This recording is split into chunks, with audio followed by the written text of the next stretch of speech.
Hi, I'm Katrina and I'm the maker and owner behind Rozumoon Handmade Boutique. Welcome to my vlog.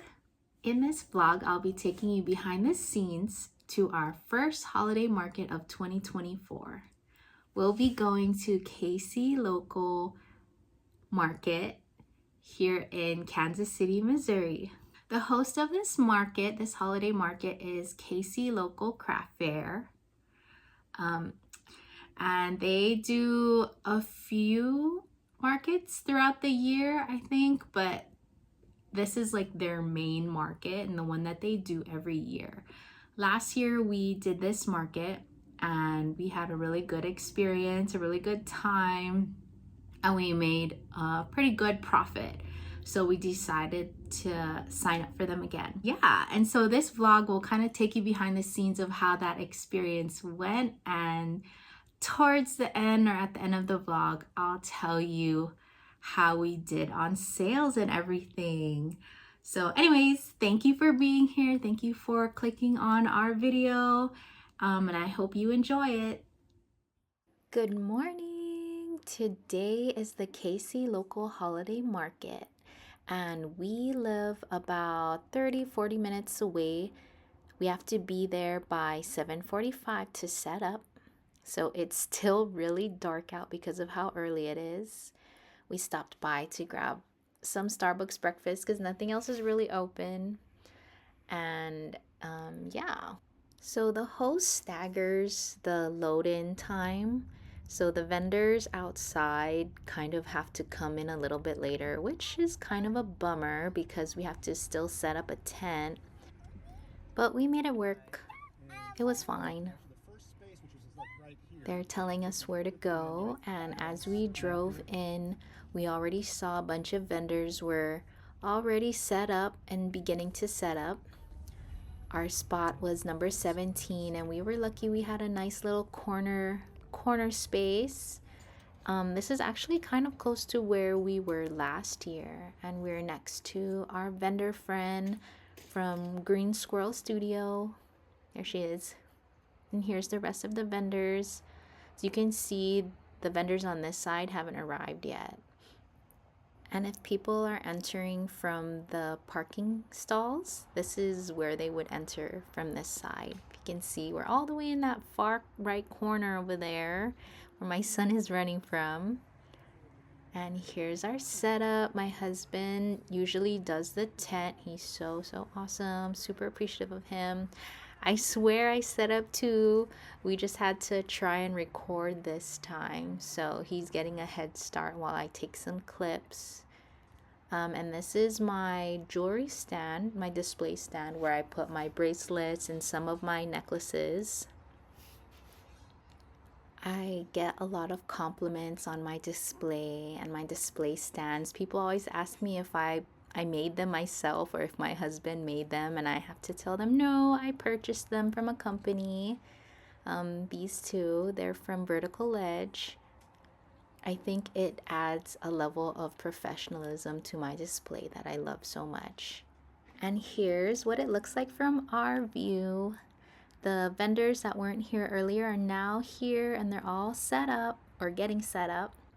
It usually takes us quite some time to set up. Even though we've been doing this for 2 years, it takes us so long to set up because I have so many little things to add to my display.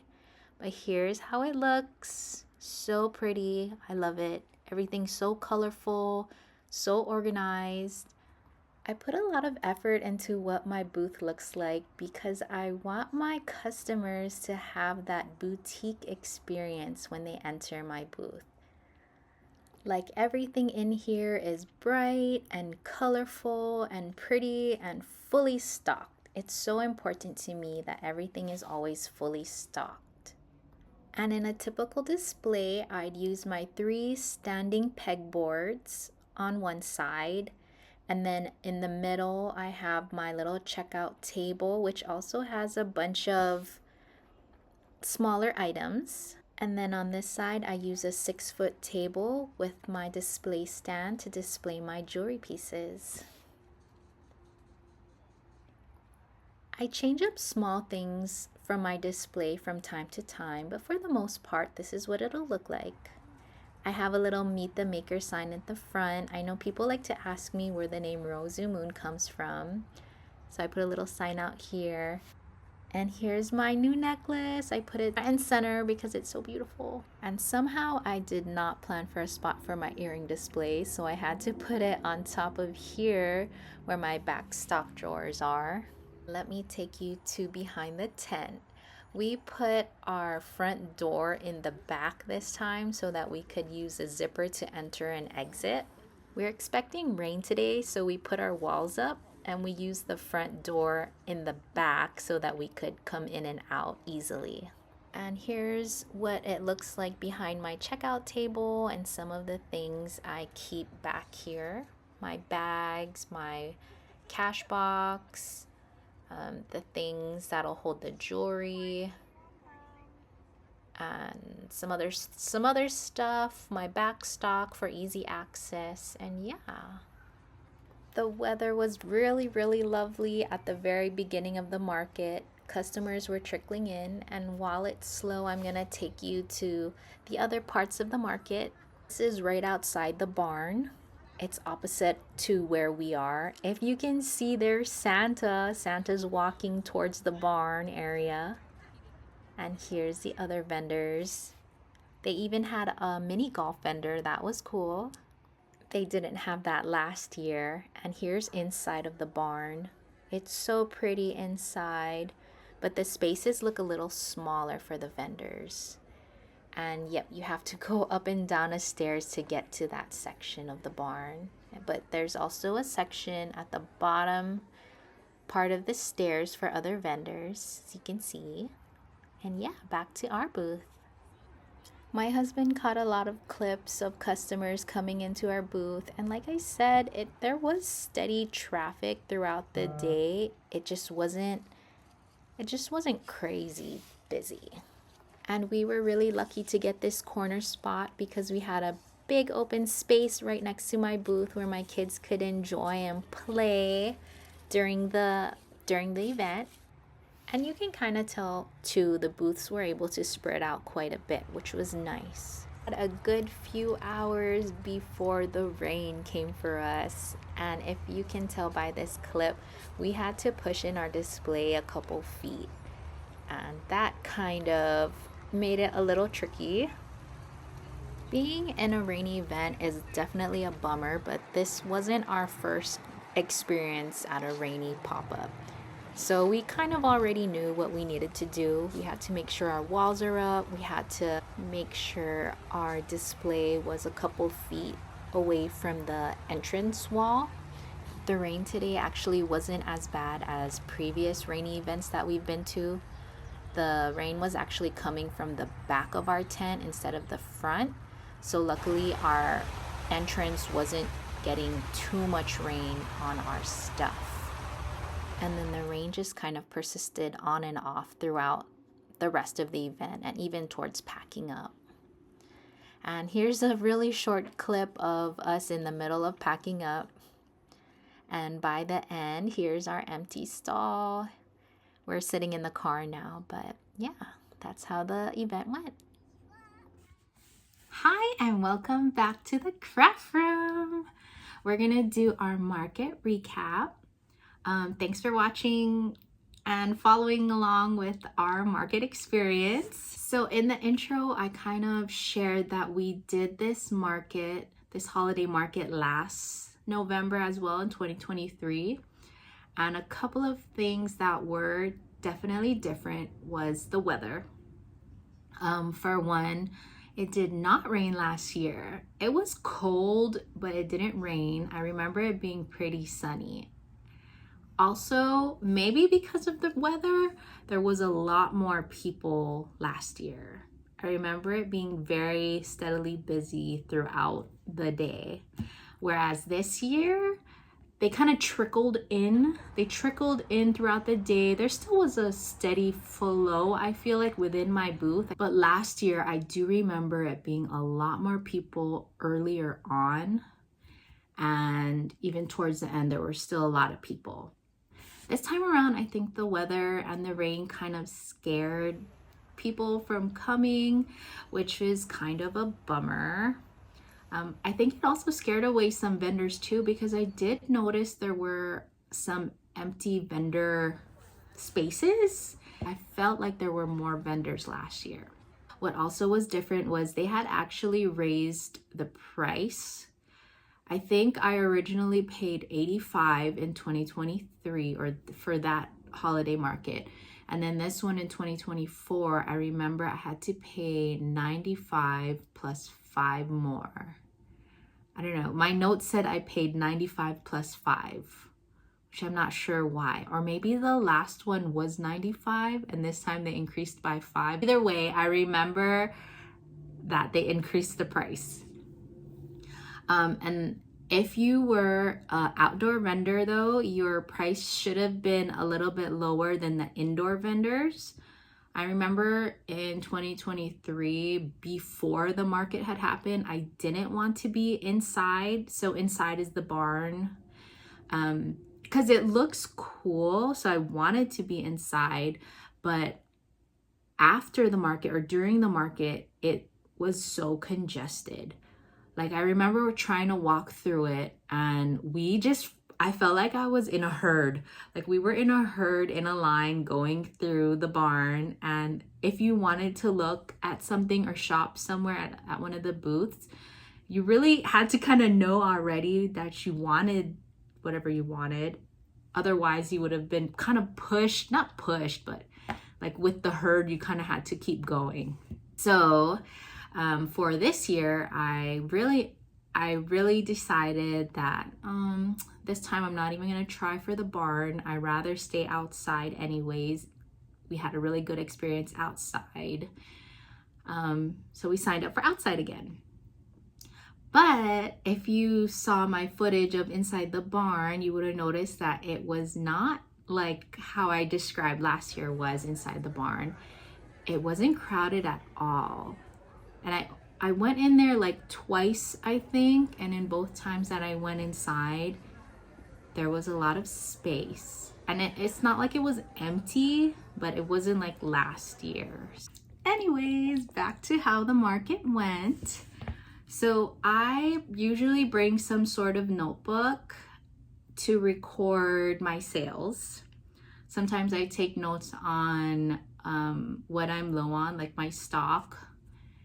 And what else do I use it for? I think that's pretty much it. Or, okay, this is something that I do. And if there's people in your booth and you're just like waiting there and you don't want to stare at them the whole time while they're shopping, because who wants to be stared at while they're shopping? No one, right? Anyways, I try to like write something down in my notebook so I don't look like I'm just staring at them while they're shopping. And usually it's actually things that I need. Like I have to write down, oh, okay, what scrunchie am I low on or whatever, or something like that. But it helps to do that, like have something in your hand to write or do. Sometimes I'm making bracelets or something while people are shopping, after I greet them and everything, just so I don't look like I'm just standing and waiting for them, pressuring them to buy something.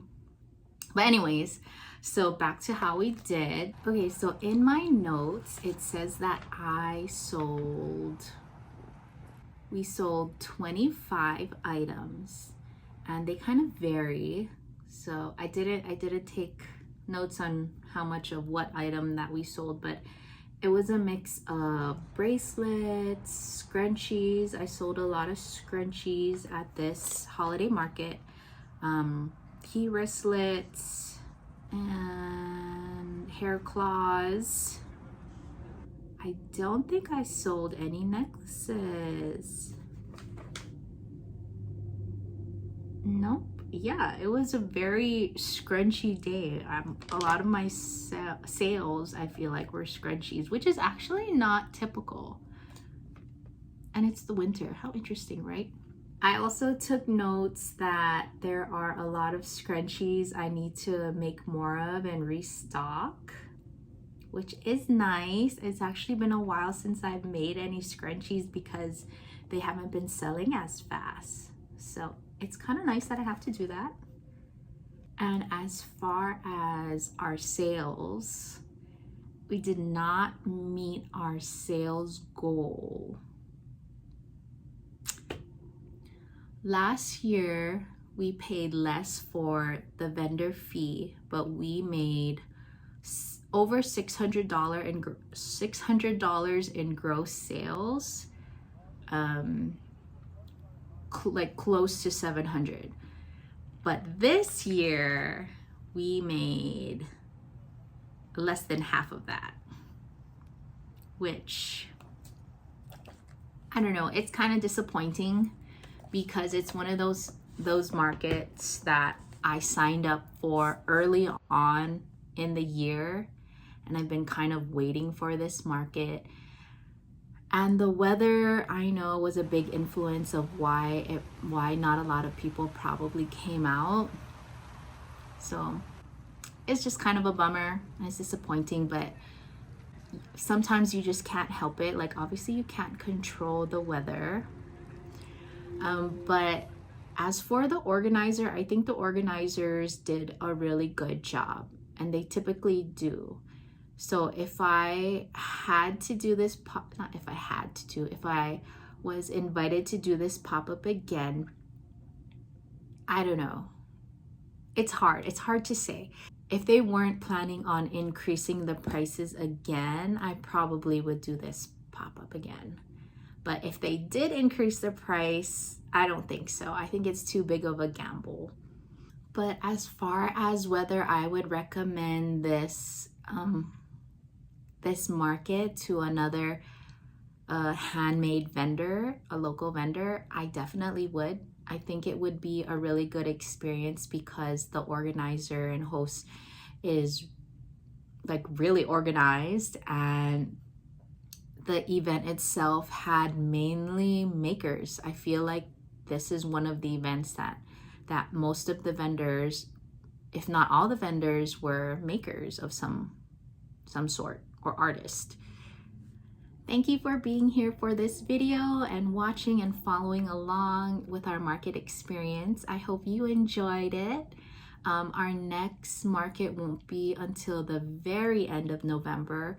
It's actually on the Saturday following Thanksgiving. We're going to be doing the holiday swing with strawberry swing. So within the 3 weeks until then, I'm going to try my best to record all the preps that we'll be doing for the big group of markets that's coming up at the end of November and December. So yeah, keep an eye out for the next video. Thank you again for being here. Bye.